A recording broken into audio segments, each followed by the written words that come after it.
चलिए आज हम देखते हैं कि गूगल जेमिनी का नाम जेमिनी कैसे पड़ा है। तो इसके पीछे कई सारी थ्योरियां हैं जो कि चल रही हैं। उनमें से एक जो प्रमुख थ्योरी है वो ये है कि प्राचीन भारत में महर्षि जेमिनी एक हुआ करते थे, जो कि एक बहुत ही प्रसिद्ध और विद्वान ऋषि थे। उच्चारण में समानता के कारण कई लोगों को लगता है कि ये नाम वहां से लिया होगा, ये हो भी सकता है।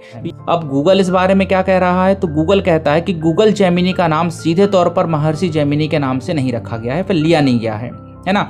उसने जो है नाम चुनने के पीछे कई मुख्य कारण बताए हैं, जिनमें से एक ये है कि लैटिन भाषा में जेमिनी का अर्थ होता है जुड़वा, यानी कि ट्विंस। तो इस एआई मॉडल को गूगल की दो बड़ी रिसर्च टीम डीप माइंड और गूगल ब्रेन को मिलाकर बनाया गया था। इन दोनों टीमों के मेल या जुड़ाव की जो शक्ति है उसको दर्शाने के लिए उसने इसका नाम जेमिनी रखा था।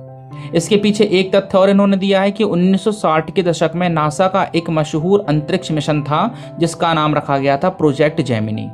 यह मिशन अपोलो चांद पर उतरने वाले मिशन के लिए एक महत्वपूर्ण सीढ़ी था। गूगल ने इस नाम के जरिए अपनी तकनीक की विशालता और भविष्य की उड़ान को जोड़ा था। हालांकि भारतीय ऋषियों के नाम और एआई के नाम में यह समानता एक सुगध संयोग मात्र है, लेकिन आधिकारिक तौर पर गूगल ने महर्षि जेमिनी के नाम का उल्लेख नहीं किया है, ऐसा गूगल का कहना है। इस बारे में आपको क्या लगता है, कमेंट करके बताइए। धन्यवाद। ये कौन थे? ये महर्षि वेद व्यास के 4 मुख्य शिष्यों में से एक थे, और जब वेद व्यास जी ने वेदों का विभाजन किया है ना, तब उन्होंने सामवेद का ज्ञान महर्षि जेमिनी को दिया था। और मीमांसा जो दर्शन है वो इन्हीं के द्वारा रचित है। यह ग्रंथ वेदों के अर्थ और धर्म के अनुष्ठानों की व्याख्या करता है।